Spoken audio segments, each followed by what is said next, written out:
Hello, and welcome to episode 62 of the Sci-Fi Podcast. From Bloomington, Indiana, I'm Nick Soutra. On today's podcast, I am pleased to welcome Dr. Denny Borsboom, professor in the psychology department and program leader at the Psychological Methods Group at the University of Amsterdam.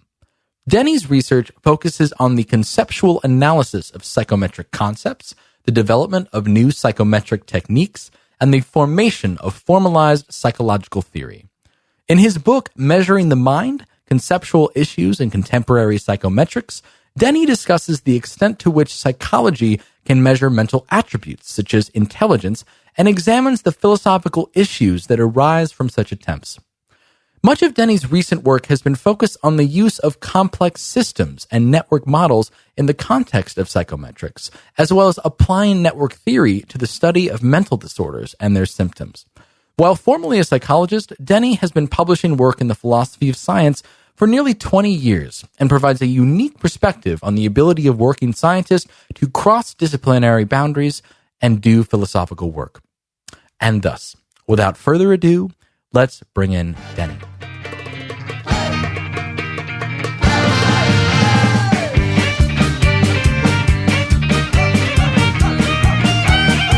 Dr. Denny Borsboom, welcome to the Sci-Fi Podcast. How are you this afternoon? Very good, thank you. Yeah, well, thank you once again for taking the time to come on. Where are you calling us from? I'm calling from Amsterdam. Very nice. How are things in Amsterdam? The Netherlands. Beautiful. How are things in Amsterdam this time of year? Oh, well, actually the weather is quite nice. It's warm, and it's a beautiful day out here. Yeah. Fantastic. And from what I've learned, you are a professor at the psychology department at the University of Amsterdam and the leader of the Psychological Methods Group. Is that right? Yeah, that's correct. Great. So how long have you been teaching there? Or doing research there? I have been working there. I think I started doing a PhD in 1998. Got my PhD in 2003, and since then I've been assistant associate and full professor. So I've been there forever, basically. Fair enough. Very cool. I guess, can you tell us a little bit about what the psychology department is like in Amsterdam, at the University of Amsterdam? Well, it's a very nice place. We have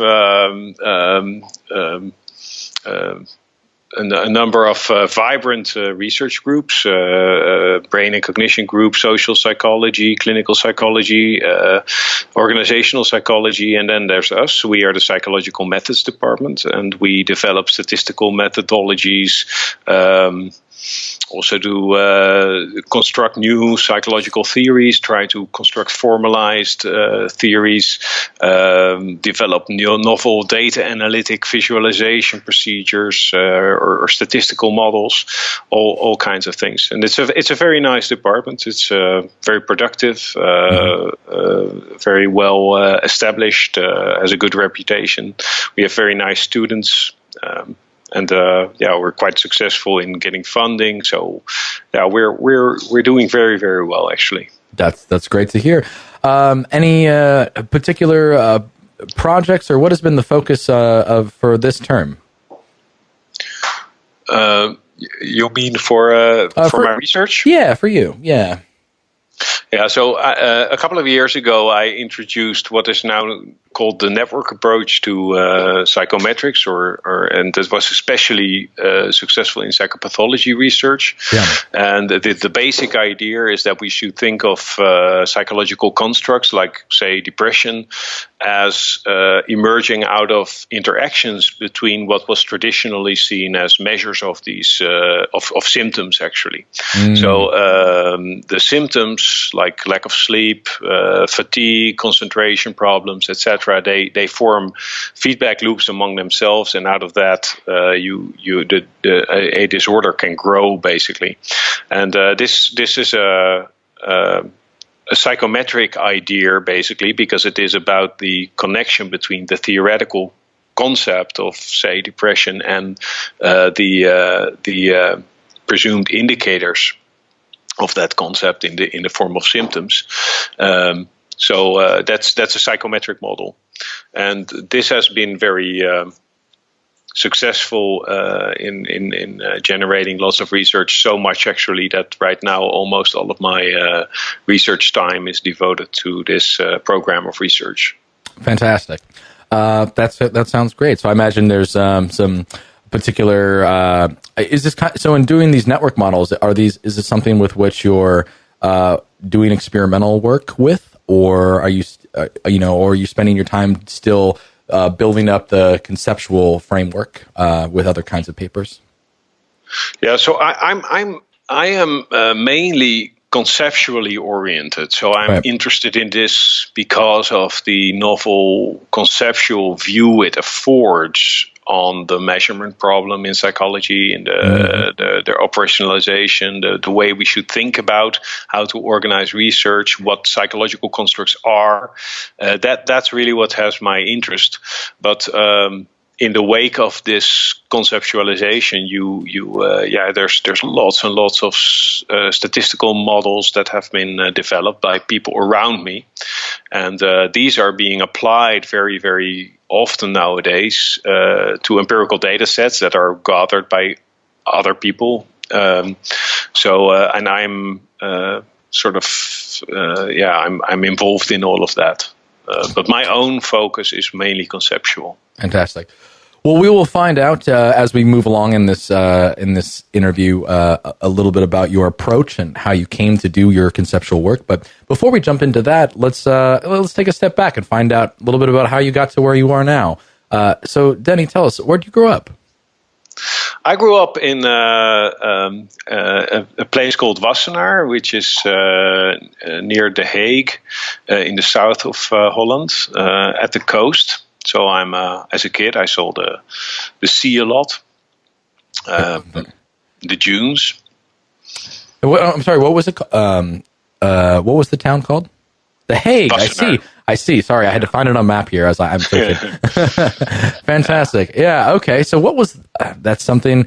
Yeah, we don't hear too much about things like The Hague. What was it like there? I come from relatively ordinary background in the sense my father was a fireman, my mother was a social worker. I'm not from an academic background in that sense, the middle class, and I grew up. I had a nice childhood. I grew up pretty much okay, and Okay. What's in terms of growing up, what were some of your interests, likes, dislikes? I was, as long as I can remember, almost I was fascinated by history. I was really, really, as a very young child, 8 or 9 years old, I was, in the library reading history books. I've always been fascinated by history, still are. I was interested in science, knowledge. I always wanted to know a lot. I've always had that, and I was very creative in the sense that I was always an avid drawer, and later I did a lot of music, poetry, writing, anything basically. I always have this urge to create. So that was, and I was a very, I was always doing these kind of things. Cool. And of course, soccer, because in Holland, that's a thing, soccer. Pretty big deal, yeah. The Netherlands, they usually do have a pretty good showing at the World Cup. Right now it's a little bit less, but there have been some good times. Oh, I remember in 2014 they made a run. Oh, yeah. It was very close. Oh, yeah. I think they were. I was following them along, and I know that. Yeah, last World Cup was a little of an oddball of a World Cup, but yeah. Well, great. So it sounds like a pretty balanced and sort of a liberal arts, exploring a lot of different things. So when did I guess an interest in science and psychology? When did that start coming to be on to be in your mindset? I was a pretty average, or in the sense that I just went to study after school. I went to Amsterdam. At the time, I was like as many people are. I wasn't primarily interested in studying. I was more interested in, say, music. Sure. I wanted to be a guitar player, and I was very, very busy with my band. And I had to pick something. And I was always interested in the exact sciences and mathematics and stuff. But I went to the open days that they had, and I thought it was not really my thing. Mm-hmm. And then I came in psychology, and I thought, well, that sounds interesting. I wanted to be a neuroscientist at the time. I thought, well, that would be cool. And so I basically started studying psychology as a sort of, well, I could do that, it doesn't sound too difficult. And I was playing with my band all the time, so that was my main interest. And then right, what was the band, really quick? I'm sorry, what was your band's name, and what kind of music? It was called The Kern, and it was a Dutch language band. So we played, we sang in Dutch. Oh. So you would know it. Okay. You ever share some of that music? Keep it around.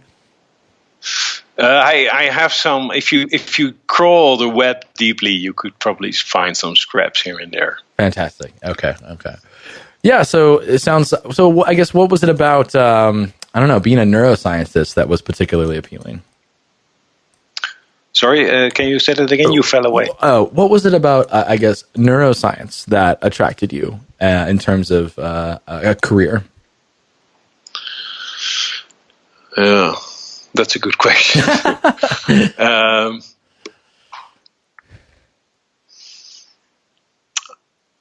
I think I was very interested in things like the problem of consciousness. There. It was the time of the mind's eye, of Gödel, Escher, Bach, these kinds of works. I was really into that. I read that cover to cover, that kind of stuff. Daniel Dennett and Douglas Hofstadter and John Searle, Rediscovery of the Mind, that whole debate. And I thought at the time that, neuroscience could that was a very naive idea. I thought that neuroscientists were doing interesting, or could do interesting work in that area.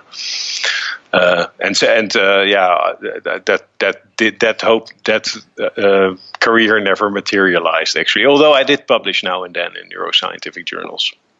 Yeah. So tell us. So once you became interested in some of these, particular disciplines, what was your path toward, potentially either working in or studying psychology and neuroscience. So, what was your school trajectory like? Yeah, so I think it was in my second year of studying. I thought psychology was quite boring, actually. I didn't think it was very interesting. I thought it was quite flat. Fair enough. I've come to reconsider a lot of these ideas. I think many people have this idea of psychology that it's superficial, but actually, if you it has to grow on you, and after a while, you see it's really not so superficial. But at the time, that was my impression. But in my second year, I got a class on philosophy of science. It was a very interesting experience. Everybody hated the class. Everybody failed it. And it was there was a book, and people called it. It had a pink cover, and it was called The Pink Hell. That's how people called the book. And I just completely fell in love with the topic. And I remember, reading this book and reading about the logical positivists, and the observation sentences, and the theoretical sentences, and correspondence sentences, and just thinking that most beautiful thing. And I instantly fell in love with the philosophy of science. And that really got me interested in the philosophical side of things. And because there was nobody doing that kind of thing in my department, the department where I study, except for a few methodologists. They were tackling more general questions of, the status of psychology and what it's. And that was the methodology group, and that was really how I got into methodology, was through an interest in the larger conceptual side of things, the philosophy of science. Yeah, I've always found this to be interesting. As myself, a psychologist or my background was in psychology and behavioral neuroscience. I was, very familiar with that. Within psychology departments, there is typically the I guess I'm trying to think. In my department, it was not formal methods, but quantitative. And in that, you had psychometricians and you had folks who were doing papers on methodology.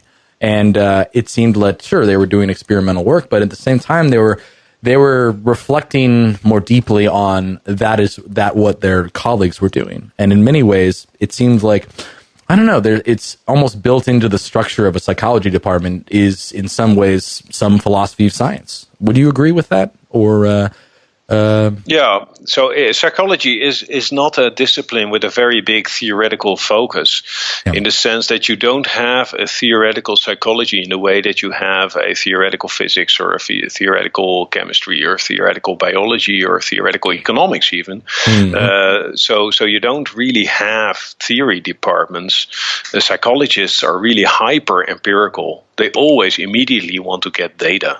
Yeah. So the only people in psychology who I think are reflecting on the discipline at large, with some systematicity, are the methodologists.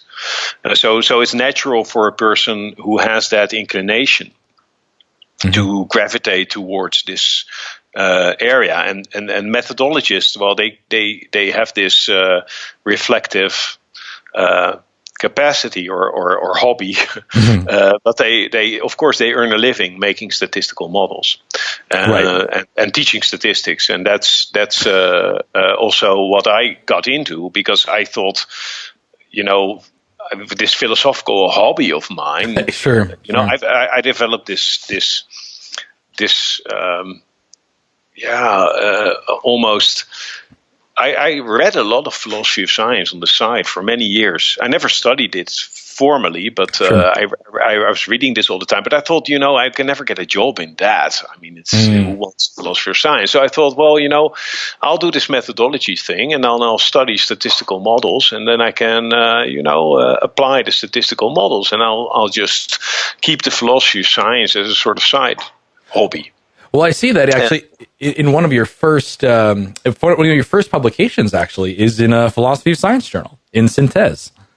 I think that was one of my first publications. Yes. Yeah. Because it so happened that. So I was doing this hobby of, I was reading philosophy of science all the time, and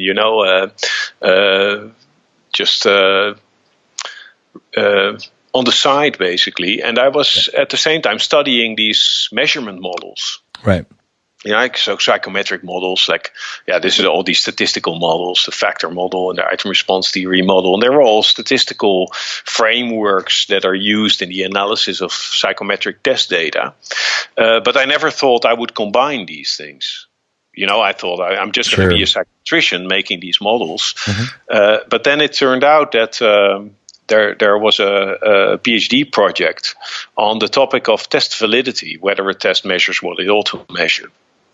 And I got that project, and then suddenly at this very short time frame, I thought, well, I can apply all of this stuff that I've done in philosophy or that I've read on my own, and I can apply it to this psychometrics that I've been really decently taught. I've been really well trained in psychometrics, but I'm a bit of a hobby dilettante in philosophy of science. But that was a very fruitful combination. Great.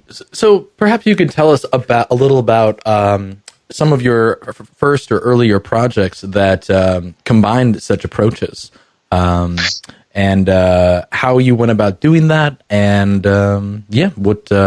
what did you see was how that might have changed your thinking or your approach to both your psychological work and your philosophical work? Yeah, so what you see, for instance, one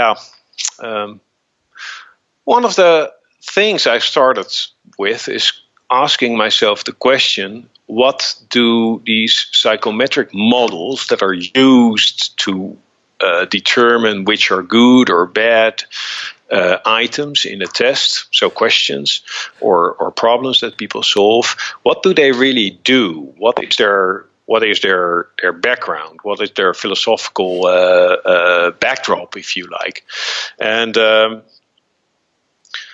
there's a lot of ways you can, of course, think about this. Usually, it's the case that people profess that a set of items or a psychological test is designed to measure some psychological construct or attribute. So, for instance, you would have the symptoms of major depression, like I've said, mood, loss of interest, fatigue, insomnia, etc., and they are interpreted as measures of this underlying latent variable, as they call it.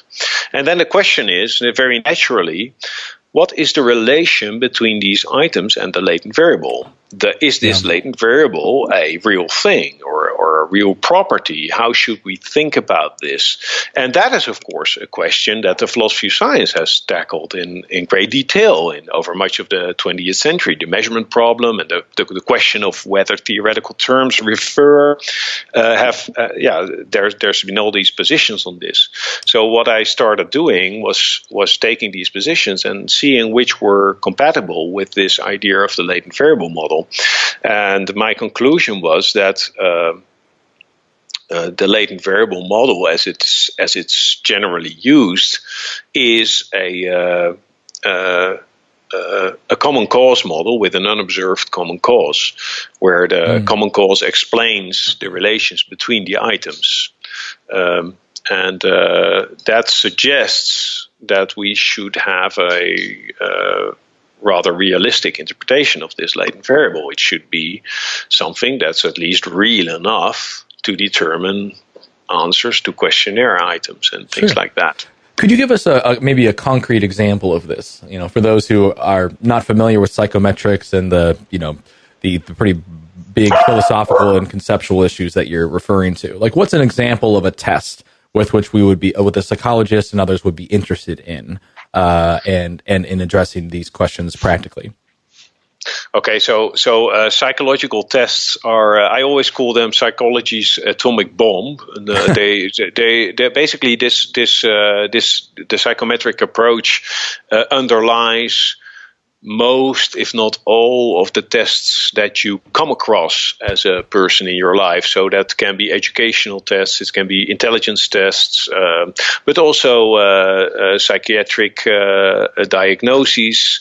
They are all regulated by this conception of a psychometric model.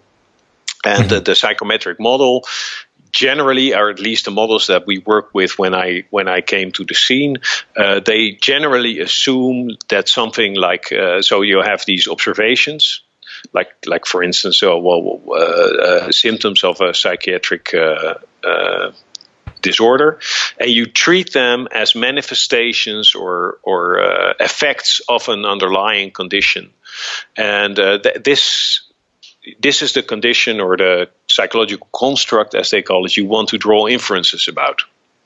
So you can see insomnia, you can see whether somebody is feeling low and things like that. These are treated as observables, but you want to use them to get at the underlying construct.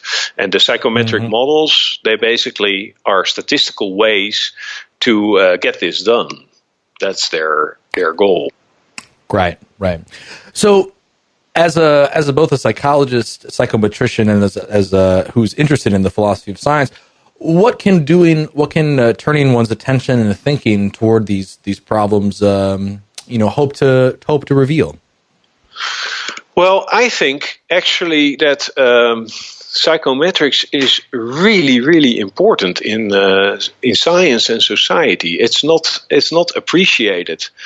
very widely, but it's really crucial if you think about the way that psychometrics is sort of the science that underlies the construction of all of these tests that regulate and organize our society, basically.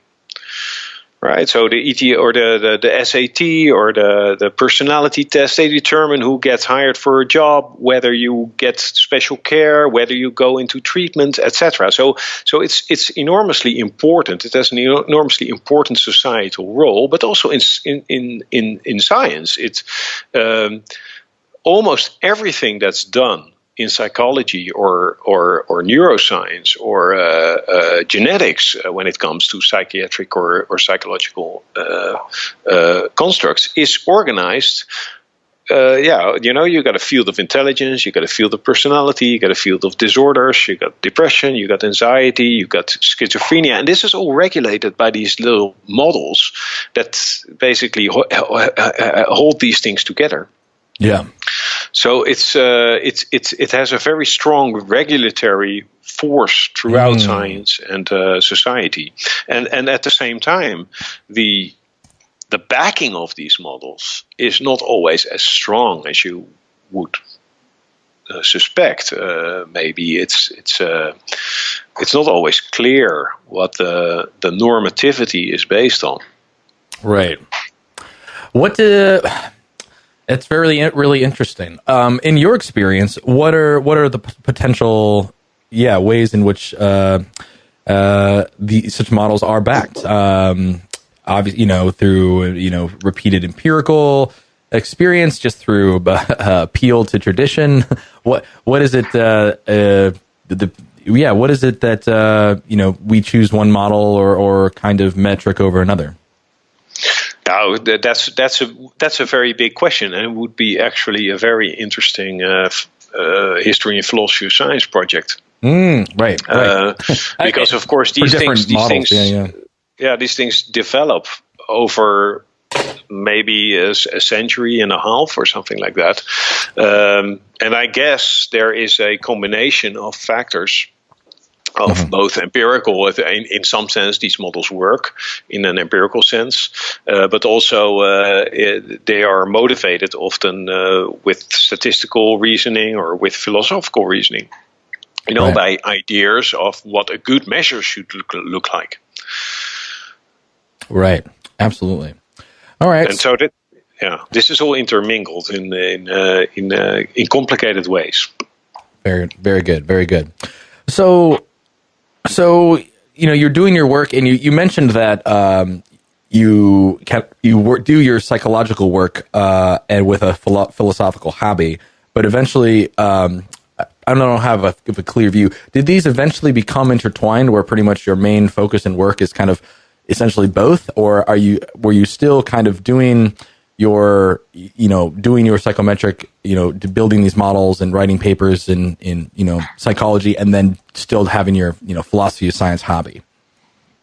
Yeah, so when I started doing this PhD, I thought I have to construct psychometric models because everybody I was my research community was doing that, so I thought I also have to do that, right. And so I started also doing that and trying to come up with clever psychometric models or novel ways of doing statistics, and then at some point. I was talking to one of my supervisors, Don Mellenberg, and he said, he was very lukewarm about it. He said, well, everybody's doing that. Why don't you think a little deeper about these philosophical things you've been doing? And then actually I thought, well, okay, I can make my project like the philosophy of science of psychometrics, and that's what I got my dissertation on. And in a sense, after a while, I was the worst psychometrician of the psychometricians, and I was the worst philosopher of the philosophers. But I was the best philosopher among the psychometricians and the best psychometrician among the philosophers. So I'm the classical generalist. And that brought me an interesting point of view, I think. Sure. That became quite successful in the sense of research. I think I learned how to ask questions that other people didn't really ask, because I was constantly approaching things from this philosophy of science angle. Right. So I was never thinking about, well, how should we do this linear model if we did it non-linearly? That was not. I was always asking questions like, well, what is that latent variable in there? What's it doing there? What's its function? Why is there at all a latent variable? What are these people doing here in the room when they're talking about this? So I was a bit like an anthropologist in the room. Oh, fantastic! Yeah. So this is a lot of.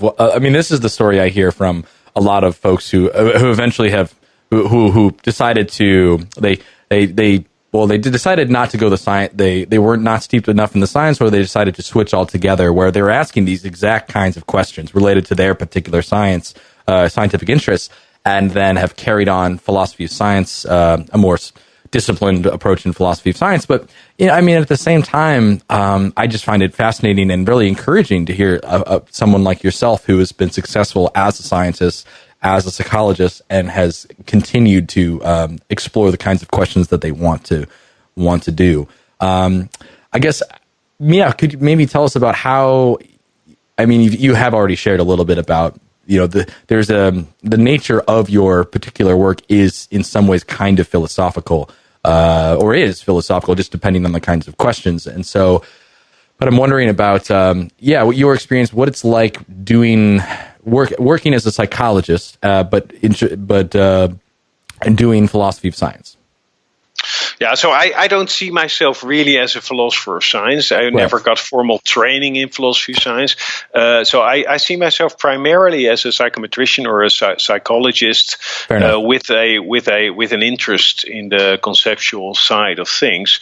But especially the last few years, I've been really also working in the science arena itself, and trying to come up with new substantive theories about what psychopathology is, for instance, drawing on lots of ideas from different areas. And I've been I think psychology is an interesting field. In many ways, it's on the one hand, it's a rather accomplished discipline in that there are lots of findings and but on the other hand, it's almost like a pre-scientific or a pre-paradigmatic, as Thomas Kuhn would call it, discipline, in the sense that it's still searching for the way how to go about studying this complicated thing called the human being. So I really like that. I would not want to work, say, in physics, where I think, the big ideas. I don't know. Many of the big ideas have been had.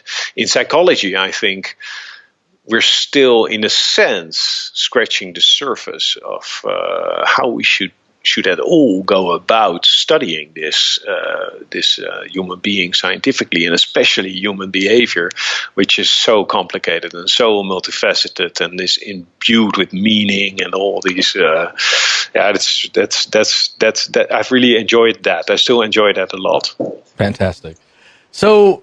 Yeah. So, as a scientist, and what can you say? Perhaps we can talk a little bit about what you introduced.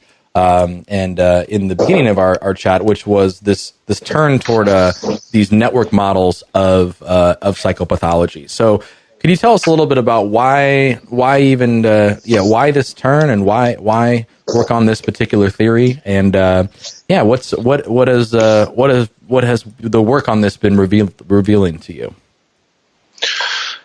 Yeah. So so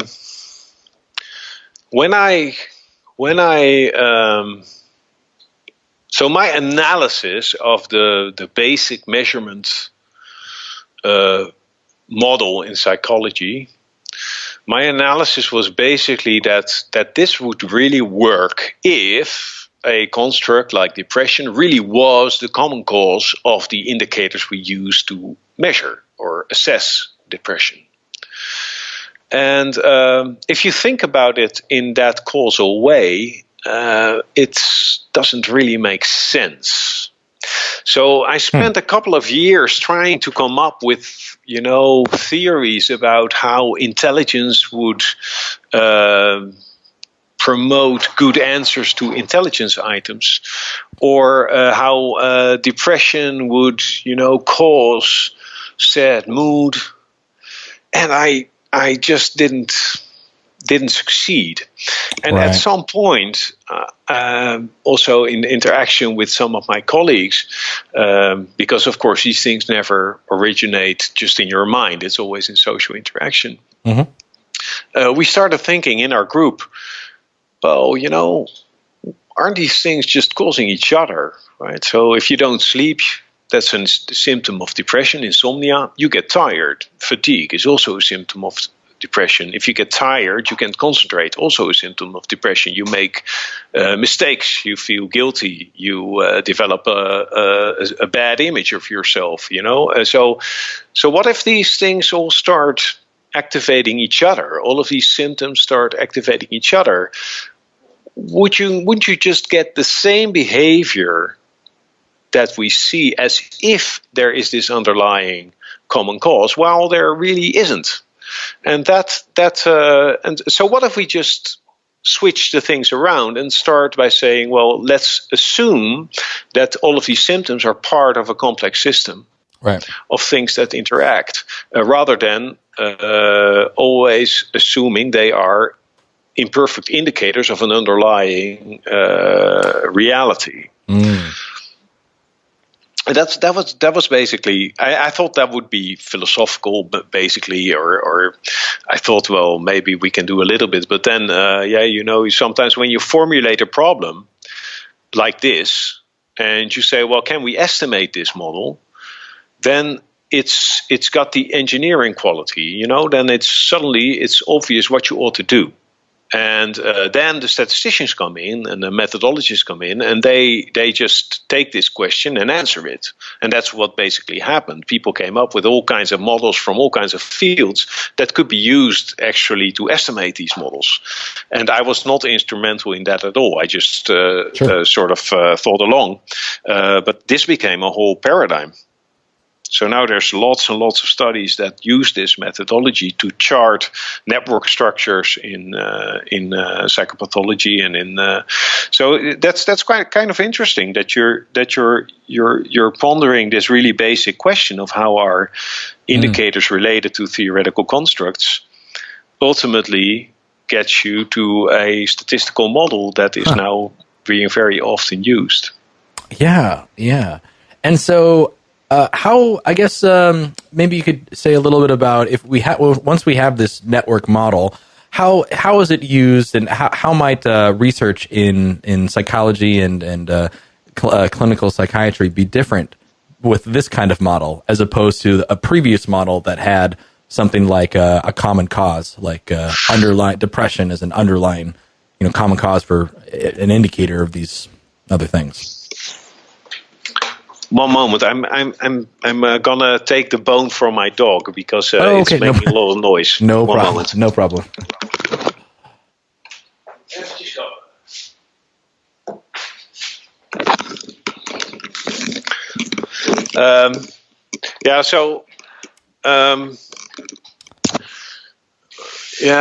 So this is what happens is so this is already happening because there's a whole burgeoning community of people who use these kinds of models, and the kind of questions that people start asking is, for instance, instead of, if you think of, say, something like depression as a latent common cause of the indicators, you're likely to treat these indicators themselves as just passive recipients of this causal force of the theoretical construct. So you start thinking that the causal action is at the latent level. So you want to know things like, what are the genes for depression? What is the underlying brain mechanism in depression? Things like that. And you're bound to search for an essence of sorts. That's even though people often acknowledge that there aren't any really clear boundaries between things like depression and anxiety and schizophrenia and all these things. You're still, that's how the field is organized, and that's how people think. And when you take this network perspective, your whole question, the type of questions you ask change. So you start asking questions like, are some of these symptoms particularly more central in the network? Are they more important to the maintenance or the onset of the disorder? Which connections between these symptoms are subserved by which societal or bodily processes? If you are interested in neuroscience, for instance, it's no longer a question to ask, well, what is the neuroscientific mechanism behind depression? You're starting to refocus on all these connections between the symptomatology. You start asking things like, which symptoms are potentially bridging different networks, because these networks are intertwined, obviously. So things like insomnia play a role in many different disorders. So you might have things traveling through these bridge symptoms, and then your question is, how do you determine which symptoms are play this role?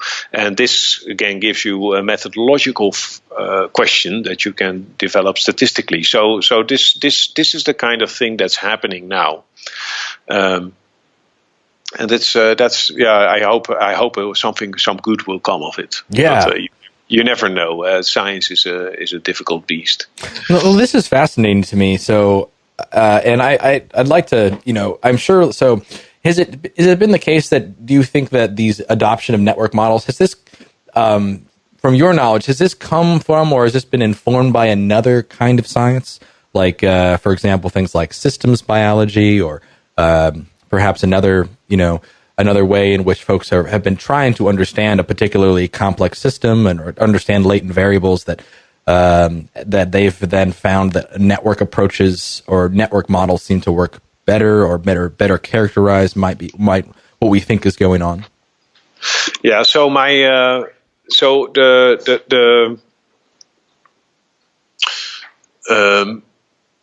ecology was very important to us, because my colleague Han van der Maas, he was actually the first person to promote a network theory of intelligence, the so-called mutualism model, and that was back in 2005, I think, or 2004. And he had been talking to the ecologists. That's how he got there, and he was trying to explain the concept of a latent variable to them, or at least that's how he tells the story. And he was saying, well, okay. So they didn't understand what he was talking about. So he said, well, you study lakes, because they study lakes. Right. So in a lake you have turbid lakes, and you have clear lakes, and so there's all kinds of factors that determine the lake quality, and you can think of the lake quality as a latent variable that you measure through things like how many fish are there, many algae, how much nitrate is there in the ground, etc. And they were looking at it and said something like, well, actually, we think of this as a complex system, and these things aren't indicators of a latent quality. The quality of the lake is a state of the system. And he came back to us with that story, and I vividly recall him sitting in my office, and he was saying something like, well, couldn't something like this be the case in intelligence, where you've got memory, and memory increases, and that means you get more room for different kinds of strategies, and then you can pursue. So you get all these cognitive mechanisms sort of piggybacking on each other and influencing each other together in a mutualistic fashion, so they're all reciprocally reinforcing each other. So that was a very important thing. And we're still using these models. We're also working with ecologists regularly in dynamical systems and things like that. And another one was physics. because when we developed this idea that all of these items, that the psychometric items, so the psychometric variables, are influencing each other, if they are either absent or present, so you can code them 0, 1, then it turns out that the model, the statistical you get, is the same model as a model that's known in statistical mechanics, statistical physics, known as the Ising model, which is used for modeling magnetism.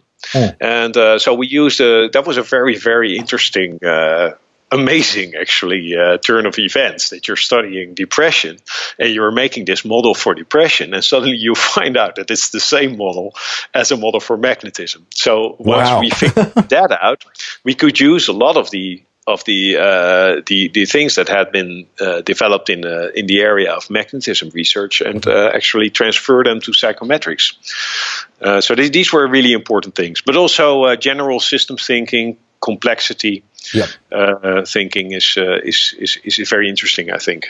Right. So one question I have: so a lot of folks have begun to adopt I guess you could say a network approach or a complex systems approach to the study of particular psychological phenomena. But then others, continue to use other models in their research.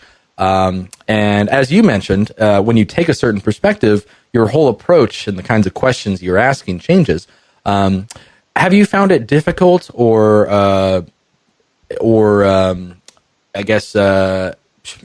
have you found it difficult when you're trying to either combine or think about your work and the way in which network approaches work, that is then kind of going alongside concurrently with other work that takes this very different perspective and a different approach? Well, I can switch very easily between the perspectives, and I think they're competing research programs. Right. And we'll see in the end which is most fruitful in bringing psychology further. But I'm perfectly okay with if tomorrow there's a paper in Science that depression does turn out to be serotonin depletion in the brain or something like that. Sure. I'll be okay with that, and we've learned something. So it's not like I'm completely married to the idea that it has to be a complex system. I'd rather have it not be a complex system, because complex systems are basically bad news, right? They're complex. So you rather have a good latent variable. Like, you used to have the general paralysis of the insane, which was around the turn of the 19th century, 20th century, where people were having all these hallucinations and all kinds of symptomatology. And that turned out to be a viral or an infection, namely syphilis. Right. And so that's of course cool. I mean, if you find like the chromosome for Down syndrome, that's of course fantastic if you can identify this one common cause of the symptomatology, because that gives you a major source of understanding and causal power. Right. So ideally, you'd have something like that, but it appears that this is not forthcoming. I mean, if we've been studying this for 100 years, and there's really nothing that has been found in the whole area of psychology that could play such a role. My working assumption is that it's all complex systems, but you can never be sure. And I'd be sure. I can switch back just as easily. I'm a Popperian in that sense, right? So I don't. I'll be very happy if I have contributed a false theory to science. I mean, as long as it's a decent theory. Right. If it's false, well, so be it. So yeah. Okay. Yeah. No, as a philosopher of science, I'm interested. I mean, I've always been fascinated by complex systems and our attempt to study them and how we can study them, as well as how such work can be either integrated with other kinds of other perspectives and approaches. And I've always been interested in what what kinds of ways, how our perspectives then might change our ability to switch back and forth. And as you said, you're right. Like if you can switch them back and forth, you probably just have to be aware of those assumptions. But competing research programs are going to have very different views on the particular phenomena in question. I guess so what's looking forward to with the future with this particular work? So what questions are you still interested in addressing, or particular kinds of things you hope to describe with these network models? What are you hoping to do now and into the future? Yeah, so the statistical part of the work. So I'm not really a statistician. There's many people much better than me working on that and all the programming implementations, the data analysis. It has my interest, but I expect that to go its own way. There's many people, very bright people, formally trained very well in many places in the world now contributing to this, and I think that this will run its course. So what I would like to do in the future is actually to build theories rather than statistical models. Build actually as well-informed theories as possible as about the way that these variables in psychopathology interact. And so what I want to do is basically create a what you could call a theory construction methodology. So a systematic way of developing network theories about mental disorders. That's an important goal for me that I would like to develop. Also, because I think it would be really, really good for psychology if we had a little bit more attention to scientific theory formation. Psychologists often treat theory formation as a sort of, a muse that inspires you with a theory, or that just comes from the air, and that's very Popperian in a sense. There's this famous saying by the Dutch methodologist De Groot, or at least it's famous in Holland. Well, you can come up with your theories while you're doing the dishes. It doesn't matter. It really doesn't matter. And I think that is a very common mindset in psychology. You can just come up with your theory, and then what makes it scientific, what really matters, is only the way that you test it. Mm-hmm. But I actually think that's a very unnecessarily impoverished idea of what methodology can offer to science. And I think there are that the construction of theories really can be done in a better and a good and a less good fashion, and we can train the field more in developing that skill, because I think it's a skill. I was in a room with these ecologists, mm-hmm. and there was this guy, Martin Scheffer, who's in Wageningen University, and he organized a workshop in his backyard. He has a barn in his backyard, and we were allowed to invite a lot of people, and we had psychiatrists and methodologists and statisticians, and we were cooking up this network thing, and I saw them work with these complex systems models, the dynamical systems models, the ecologists, and they were so good at it. Yeah. They could just construct this theoretical framework basically on the spot, just talking with us. And I thought, why did I never learn how to do this? This is obviously relevant to my field. This is what good theory formation looks like. And they're just doing it on the spot. So I've been trying to sort of assimilate that skill and bringing it in to psychology so that we can actually also develop teaching methods to teach psychology how to go about constructing these kinds of models, which is really fun. Right. We teach ANOVAs and factor analysis and t-tests and correlations, etc., which are all data analytic models, which are also interesting in some respects, but are also a tad boring. Sure. And the theoretical models, like the dynamical systems models, and you're actually making a model of what you think, how you think a process runs, and that's really just a lot of fun to do. So I think that psychologists would also be much warmer to that than they are generally to data analysis. So I hope that we can. I really want to promote the.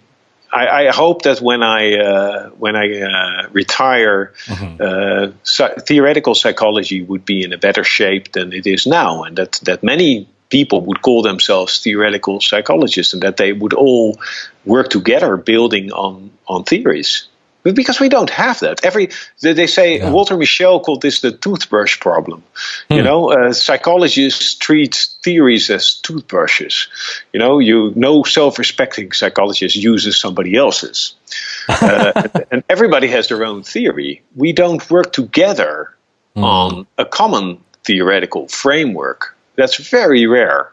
And one of the reasons is, of course, that it's not formalized. So it's very verbal. And very idiosyncratic, and everybody has their own theoretical constructs.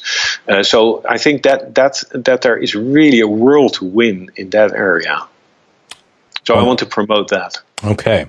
I'm excited. Is this something you're encouraging of your own students, or of, I guess, early career folks, in terms of, how to teaching theory creation, or just a greater attention to theory formation? Yeah, so I have been involved in setting up education along these lines. So with my colleague Han van der Maas, I taught the course psychological theory formation, and that was basically a course in how we try to get students get a topic and build a formal theory of that topic. And we gave them a number of models that they could use, and build a catastrophe model for falling in love, things like that. And I think that people are really enthusiastic about this. So I hope that there is a fertile ground for that to grow. Because I think that, some people hope that if we just get enough data and then do deep learning or all kinds of statistical modeling, that at some point the truth will just jump out of the data. And I think that's never going to happen. And I think that half of the scientific story is good theories, and we don't have really good theories in psychology. So, that's something I think that we can contribute to, and also that philosophers of science could contribute to, because they have studied the way that theories are formed, and it's not such a big step to go from that to actually creating a bit of methodology and a how-to approach to theory formation. Absolutely.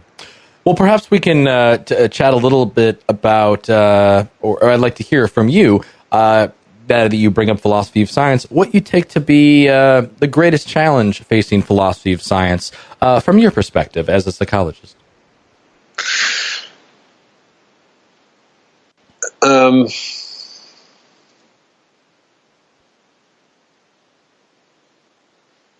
So I have a deep respect for philosophy of science and philosophers of science. I think they do very important work on deep topics. But from my personal perspective as a sort of consumer of philosophy of science, I think there may be. So there is this essential tension, I think, in the philosophy of science between normative and descriptive. Whereas at one point, from one perspective, you want to say what good science is and how it should be, and on the other hand, you have to respect the way it is, which is often very different. So the Popper-Kuhn interplay, and I think that in the past years there has been a lot of concession to the descriptive part. So philosophers of science have gone, in my view, from people who were telling the scientists what to do, basically, as the logical positivists did, and now what Popper did, to people who more described how science operates and tried to conceptualize that.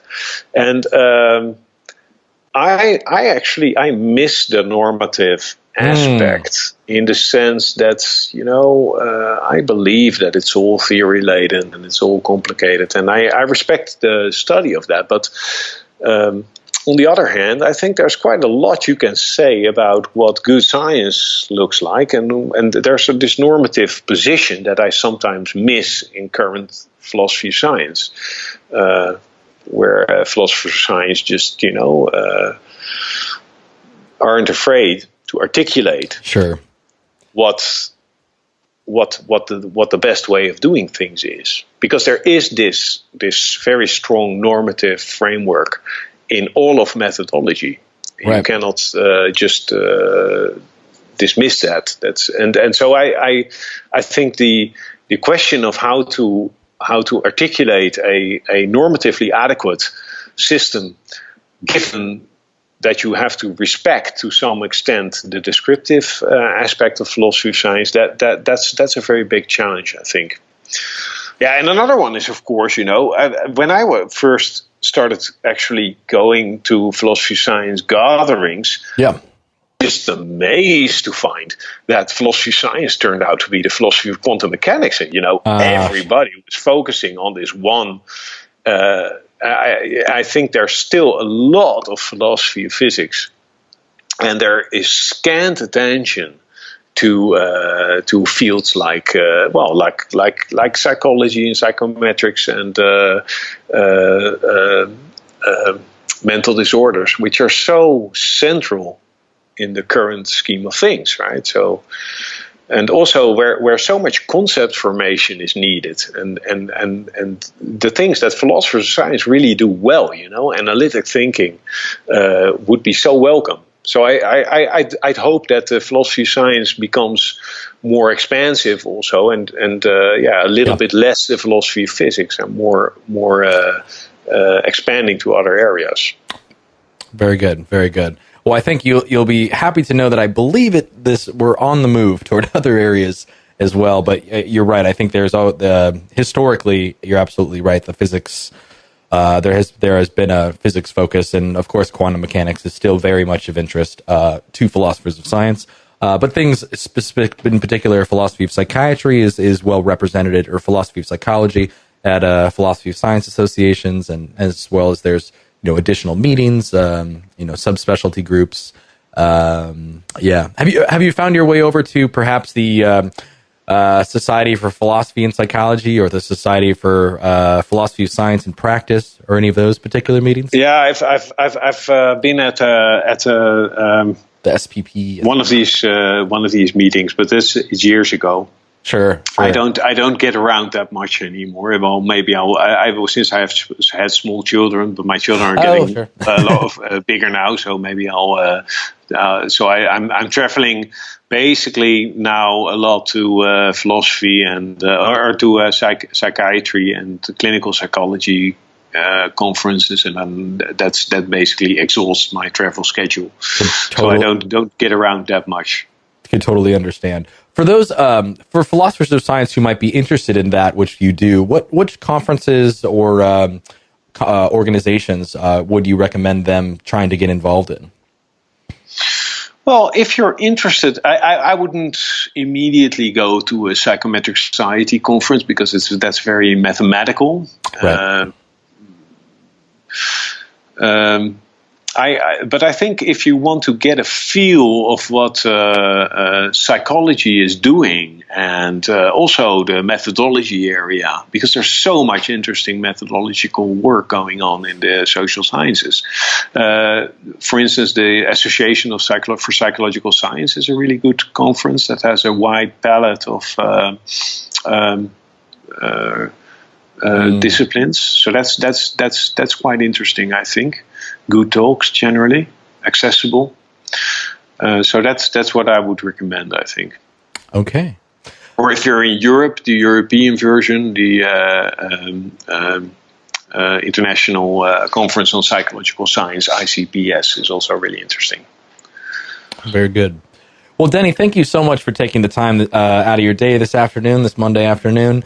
It was a real pleasure getting to learn about your current work, exciting work, and I feel like I've learned a lot actually in terms of these network structures and just a little bit more about psychology and how one as a psychologist and as a scientist can continue to do excellent methodological work as well as do philosophy of science work. Is there anything else you'd like to leave us with? Parting words or maybe things we didn't quite get to? Well, this podcast is listened to by philosophers of science, right? Yeah, mainly philosophers of science, but also we have some other listeners as well, scientists, other philosophers, other general educated listeners.